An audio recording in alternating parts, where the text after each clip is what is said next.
Go for it. Howdy, my name's Mackenzie, and I'm going to be talking about our introduction into transgender athletics.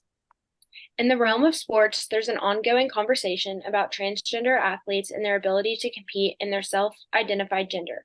This topic is relevant to our group because it is the responsibility of us as humans to make sure that no one faces discrimination to the point of negative experiences or even suicide.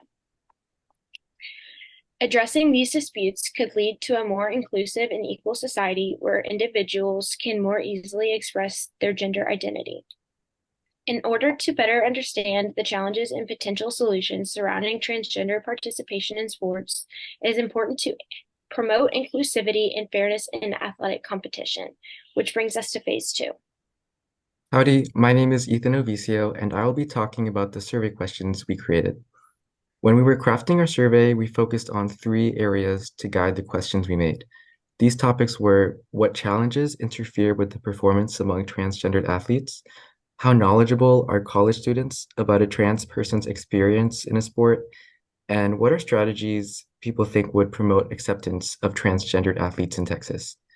Based on these overarching research questions, we made four quantitative and four qualitative questions to get some answers. Looking at our list of questions displayed on our poster, questions 3, 5, and 6 ask about our perceived challenges. Questions 1, 2, 3, and 4 ask how knowledgeable a respondent is on the subject. And questions 7 and 8 ask the respondent to suggest strategies to promote acceptance.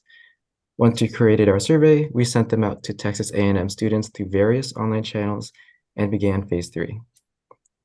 Howdy, my name is Rashil Agarwal, and I'll be discussing our group's research findings. To gather our data, we surveyed 40 plus Aggies using Google Forms. For our research findings, there was a spread of opinion for the research questions, but the data had trends, such as people were somewhat aware of the topic. Participants believe that transgender athletes do face discrimination. However, there were a few outliers as well, and they gave no sympathy at all to the issue. Furthermore, many participants believe the way to tackle the problem was through awareness and education, and also believe the media shed a false image on the athletes, and most participants did not believe the media. In conclusion, there was a wide spread of opinions, but we only surveyed about 45 people, which isn't a lot. So we couldn't really generalize the data. However, from the data we saw common themes for solutions that most people came up with to combat discrimination of transgender athletes was through one, education, and just bringing awareness, having their own league, and making clear regulations for NCAA and other leagues. But most of all, the participants did want to see change in the current state of the issue, which brings us to our reflection in phase 4. Howdy, my name is Ashley Currian, and I will be discussing our group's reflection of our research. To start, collecting the findings for our sex research mentioned previously proved more difficult than we expected. While we took precautions to ensure maximum results by making our survey both electronic and anonymous, we were surprised at the amount of extended effort it took to receive an adequate number of responses. In addition, among the responses we got, while the majority expressed interest and awareness of the topic, there were many more distinctly negative and indifferent responses than we had initially expected, making data collection harder than we anticipated.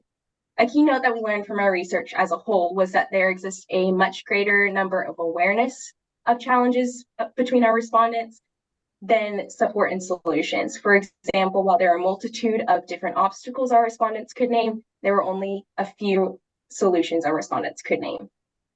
In conclusion, our research enlightened the fact that this ongoing controversy of transgendered athletics is both harmful to society as a whole and the athletes themselves.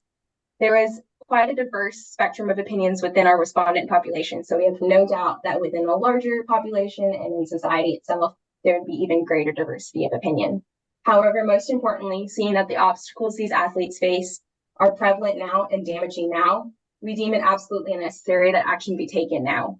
Whether in the form of clear regulations, a separate league, or another form of compromise, change must ensue to protect the well-being and health of these individuals. We hope you enjoyed learning about our research, and thank you for your time.